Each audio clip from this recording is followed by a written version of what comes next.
Thank you, David, and thank you everyone for inviting me here. This is a huge privilege, not because I'm the chief guest. I think it's a privilege mainly because I'm one of the parents who've had the opportunity, and I'll take this opportunity on behalf of all of you to put my hands together and thank Dhirubhai Ambani International School for doing what they're doing to our children.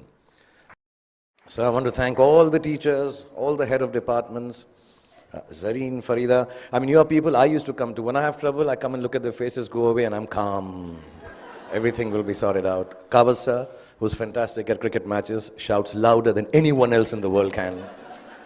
All the staff members, the management, the gentlemen who man the security outside, so wonderful. And so even the guy who does the parking back there, everyone for the last 13 to 14 years that I've been here, and especially my friend, Mrs. Neeta Ambani, thank you so much for looking after our children.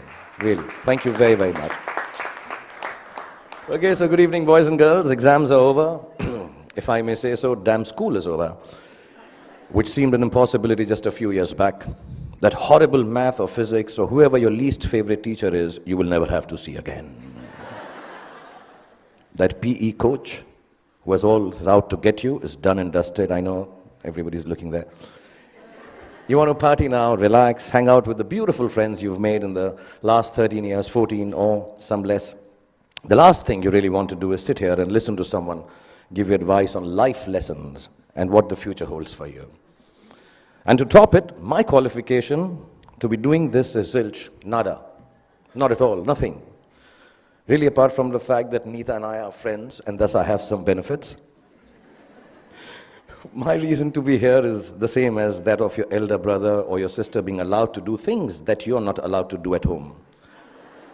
I'm like them, older, that's all.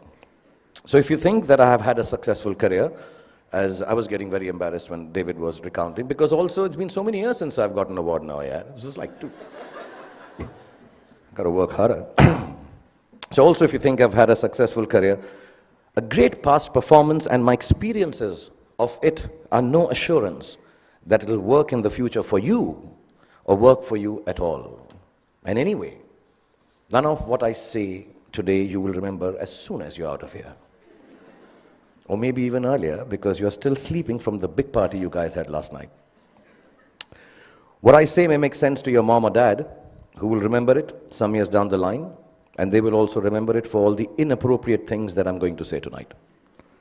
But you are here, and so am I, so I promise to keep this extremely crisp and sharp. 20 minutes, tops.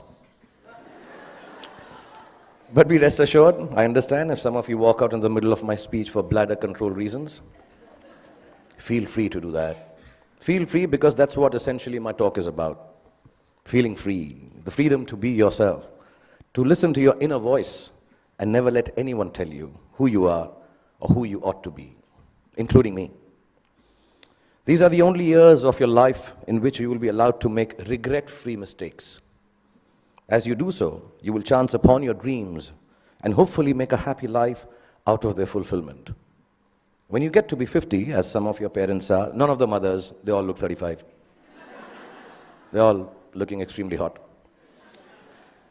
Some of your parents are, and like I am, you will know that the bulk of your regrets are from not having done what you wish to do. So don't hold it against your over-diligent father who's telling you to study extra even post the exams. Your annoying mother who's still depressed that your handwriting is bad. You know, she doesn't understand. If it was bad 5 years ago, chances are that your handwriting is not going to improve for the rest of your life, ever. Ma'am, get that clear. It's not going to happen. But let me assure you, squiggles and ants and mosquitoes on paper won't kill your career. Any doctor here will tell you, indecipherable hieroglyphics may actually be a career booster. Don't be angry that your parents tell you that friend of yours is not good company, he is spoiling you. And please don't hold it against them when they tell you, he's a movie star's son, he'll become a hero, what about you? I mean, let me assure you, movie stars' sons and daughters also have to work. Basically, just don't grudge the old man and the old bag, ever. All us parents try to do is to make you happy with your choices by annoying you with ours that are actually your choices anyway. But you just don't know it yet. Your hormone levels are too high for you to understand this confusing logic. All you want to be is yourselves, and you're quite sure you know what that is. And I'm here tonight on your side only to confirm your conviction as you set forth into the big bad world from the loving shelter of Mrs. Neeta Ambani and all these wonderful and beautiful and warm teachers and faculty who have nurtured you to embark on your own journey through life. I was talking about parents because I think tonight is about parents. So I'm going to tell you something about my parents. My mother was top class. She was really cool. She loved me unconditionally, was beautiful, like all mothers are, and believed I will be the most famous man in the world, and I could do no wrong. In Delhi, they say, "Hamara bachcha na is like the apple of my eye." Some Punjabi ladies make it bigger, like the pineapple of my eye. So I was the pineapple of my mother's eye. And my father was a gentleman. He was very educated, masters in law, extremely intelligent, knew 7 languages, had traveled the world, knew his politics, fought for the freedom of our country, India, and excelled at sports like hockey, swimming, and polo. He could cook and recite poems and knew the capital of every country in the world. My father was also very, very poor. He was unemployed and struggling to make ends meet for 15 years of my life that I had the privilege of knowing him. From when I was 10 to when I was 15, not being able to afford fancy gifts for me, he would wrap up something old that belonged to him in newspapers and declare it as a birthday gift when my birthday came along. This, in the next 11 and a half minutes left that I have, is the story of the 5 gifts my father gave me and how they helped me become what I am today. When I was 10, my father gave me an old chess set. Chess is a reflection of life, they say, and as cliched as it sounds, it's probably true. The first thing it teaches you is that every move has a consequence, whether you perceive that it does or does not. Nothing you do, not a single moment, is empty of living. So think of things through, not always, but often enough, so your life does not feel as black and white and as uniform as the squares on a chessboard. Sometimes, in order to move forward, you might need to take a few steps back. And there's no loss in doing something that hurts in the short run, but proves worthwhile in time. Sometimes, the queen might seem sexier. They always do. But if she gets taken by your adversary straight after you save her, then you might be better off saving your castle or the bald bishop instead. So don't always choose that which seems more desirable if something tells you it's going to get you into a whole lot of trouble. What I mean is also about tonight, drive home while your wits are about you instead of staying and getting stoned senseless after the party here. You can't get anywhere in chess if you don't look out for the little ones around you, the small pawns. Life is like that too. If you forget the smallest of your people or become foolish enough to imagine that the little graces you are given are of no value, you end up nowhere. When you look around you, learn to notice all the tiny little things that make your existence privileged and special. Just the fact that you are here, in this very moment, at this fantastic school, in the company of such adoring parents, is the product of immense love, hard work, and sacrifice on the part of many people present here. Taking your blessings for granted is the most ungracious stupidity, both in chess and in life. Then there's what they call, I don't know how to pronounce it, but sounds very cool, the zugzwang. The zugzwang, yeah. It's a really cool word. It sounds like a Chinese aphrodisiac. Zugzwang. But it actually is German for, okay, I'll tone this down. Oh, fish, I got to get out of here. Anyway, for those of you who've never played the game, it's when you get so stuck that whichever move you make is a bad move. It'll happen to each and every one of you at some point in your lives for sure. A moment will come when it will look like there isn't anything going right and nothing you can do to prevent disaster. Ask me, I just finished Dilwale, followed it up with Fan. So, when you are in zugzwang, kids, don't panic. Whenever there is trouble and you know there is no way out of disaster, don't panic. With a little embarrassment, you will survive it. Trust me. All you have to do is make a move. All you have to do is move on a bit. As the Cheshire Cat in Alice in Wonderland said, when Alice came to the fork in the road, if you don't know where you're going, it doesn't matter which road you take. I will add to it. As long as you take one road and don't keep standing in the middle of the fork until a truck runs you over. Often, in Zugzwang, your enemy wins that particular move, but mostly you end up winning the game. There were no computers when I was a kid, nor were there iPhones for us to Google pornography on, while our parents were busy checking their selfie likes on Instagram. One of the most precious gifts my father gave me was an Italian typewriter. I learned how to use it from him, how to roll paper into the roller and press the lever, I don't know if you guys have seen a typewriter. Google it, yeah. Yeah, the clicking sound of the letters as I pressed them with my fingers, forming words on blank pages, fascinated me. To use a typewriter well, you needed diligence. One wrong letter, and the whole exercise had to be started all over again. We used something called Typex to erase our mistakes in those days. Not to sniff at during math classes. But too much Typex in math classes or in typewriting is unacceptable. So we had to learn how to move our fingers accurately, to make words out of thoughts with efficiency, and do it over and over again till we got it just right. As an adult, I have come to understand that there is nothing of more value than your capacity for diligence and your ability to work hard. If you can outwork your adversaries and your employees, you can ensure your own success in whatever it is you choose to do. Whatever you're doing, do it once. Then do it one more time, even more carefully. Practice will make everything seem easier. Be diligent. Be thorough. Think of every job you do as the first one. So you have to get it right or you won't be able to impress everyone. And at the same time, do it as your last job, as if you will not get a chance to do it again ever. Don't just outwork yourself. Only parents clapping.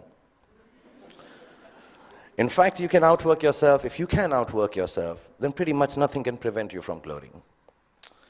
Then my father gave me a camera. And the most beautiful thing about it was that it did not work. We all have those Leica ones, old ones, which don't work, look really cool. I learned that things don't always have to be functional to fulfill a need. That sometimes when things are broken, the greatest creativity emanates from their fragments.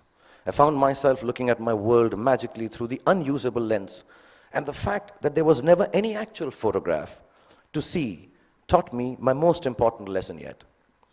That creativity is a process of the soul. It does not need an outcome or a product for the world to accept. It needs only the truth of its own expression. It comes from within and makes of your world whatever you wish it to make. So don't be afraid of your own creativity. Honor it. It doesn't always have to be seen or approved by those around you.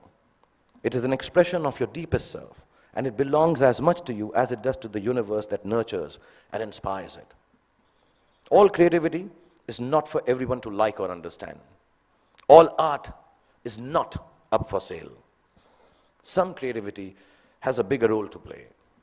It is to keep you company when you're alone, when you need a friend, when the world doesn't seem to understand you.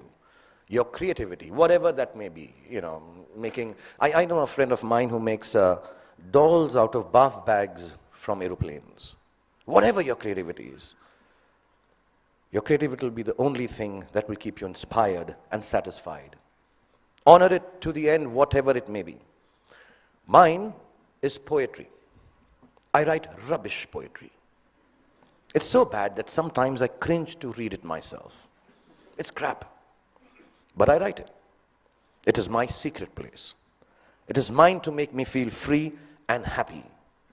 So you find yours, and if the world loves it, good. If it doesn't, even better, because now you will truly have a friend. So keep your creativity intact. My father was a funny guy. He had the capacity to turn any kind of serious situation in a way that it seemed less stressful, with a bit of humor. Without a sense of humor, the world will always be a dull and dreary place. No darkness or despair should ever be beyond a good and a hearty laugh. I'm going to tell you a few incidents. If you're not bored, I have about 7.5 minutes left. We used to live on the 3rd floor of an apartment building, and as people on 3rd floor tend to do, my friends and I used to throw things down from the balcony. You know, wrappers, tidbits, dog shit wrapped in newspapers, the usual stuff, yeah. One day, the old gentleman on the ground floor, there always is an old senile gentleman on the ground floor. He had had enough of our daily droppings. He charged at us, yelling at the top of his voice, भाई साहब, ऊपर से चीजें नीचे आती हैं, ऊपर से चीजें नीचे आती हैं. And you know, the whole mohalla, the colony emerged to witness the spectacle. My father was there, I was mortified. And he kept screaming, ऊपर से चीजें नीचे आती हैं. And my father calmly looked at him and said, चाचा जी, ऊपर से चीजें नीचे आती हैं, ये न्यूटन ने बहुत सालों पहले बताया था. आप कोई नई बात बताओ, अंदर बैठ के चाय पी के बात करते हैं. And it instantly diffused the situation. The old man smiled.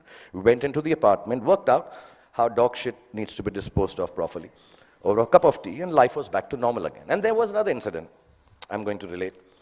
I had been eyeing this attractive, dusky girl who lived in our building. As smooth as I have always been with ladies, for some reason it occurred to me that if I blew up her letterbox with a Diwali cracker called Atom Bomb, she'd be very impressed with me. I've always been good with girls like that, yeah. I know things girls like. In this insanely romantic belief of mine, her letterbox soon exploded before her eyes. And I still don't know why the desired effect of running into my arms in slow motion was replaced with a screaming drama in which she flew up the stairs screaming, Amma, come here, Amma, ingeba, Amma, ingeba. She was a Tamilian lady, yeah. I took my chance, and as all macho men should do, I fled the scene. A few hours later, the doorbell rang. I looked through the magic eye, and the mother of the love of my life was standing outside looking incensed. I found a place to hide. My father opened the door. The lady began to rattle off a complaint. Your son this, your son that, sorry, my Tamil is not good, but it sounded like that. And he listened patiently and then responded, you know, ma'am, as you were speaking, I was getting angry with my son. But then suddenly I realized how beautiful you are. And I can imagine if your daughter looks anything like you, how can my son be blamed for falling in love with her and behaving so stupidly? The lady went silent as my father continued telling how beautiful she was. And then she became a little coy. Another cup of tea was had, and she said to me sweetly, Beta, just because my daughter is so beautiful, you shouldn't behave badly with her. You should come home, sit with us, and be friends. So not only did my dad get me off the hook for blowing up the girl's letterbox, he actually got me inroads to a long, satisfying relationship with the love of my life that lasted 6 days. Because then I realized that dating beautiful girls has its downside. Every boy in the colony made advances at her, so I was regularly beaten up in my attempts to offer her some boy-friendly protection. But that's another story. The point being, learn to laugh at yourselves every chance you get. If you can manage not to take yourself too seriously, no matter how big a shot you become, or how lowly, useless, trivial you feel, you will instantly disarm life's power to beat you down. It makes you braver to face ugliness because it changes your perspective. Humor is actually the deafness to see the world, the reality, for the transient farce it really is. It's like a talisman for survival. Cultivate it and allow it to lighten every heavy moment.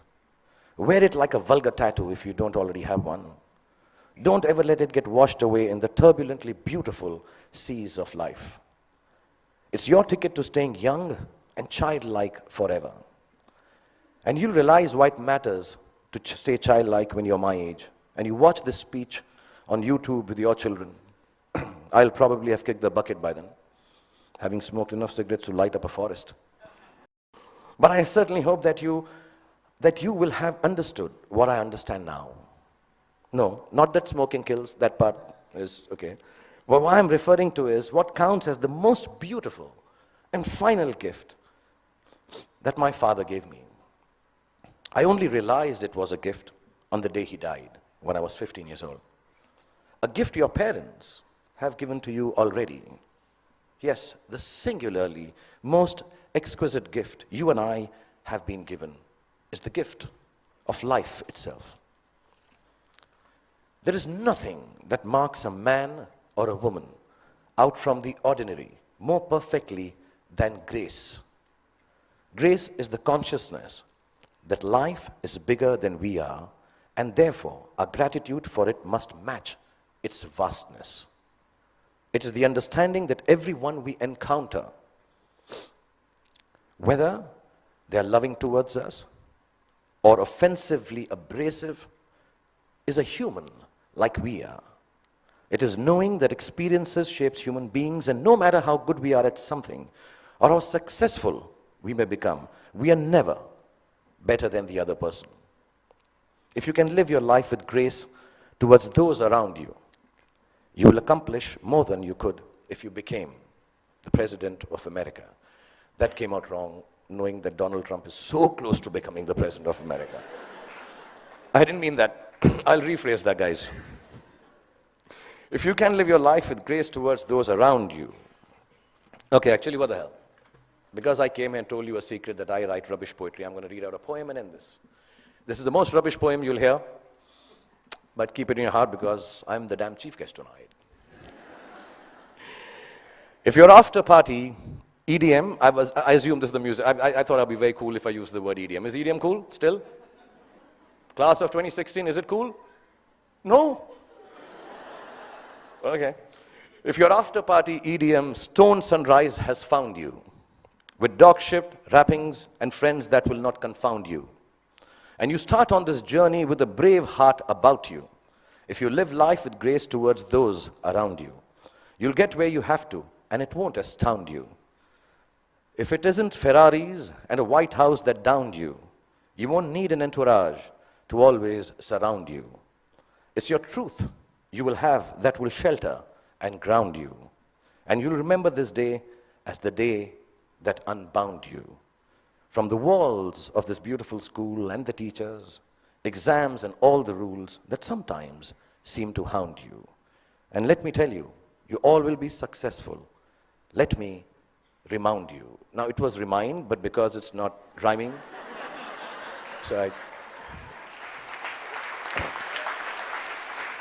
So boys and girls, go forth, be free, have fun, make wrong choices, make mistakes. You will still succeed because the gift of education you have from this wonderful institution called Dhirubhai Ambani International School, the love Nita has given you, and the genes that your parents have provided you with will always look after you. And when you succeed, don't forget to thank your least favorite teacher, because he or she actually cared for you the most. Love you all and be happy.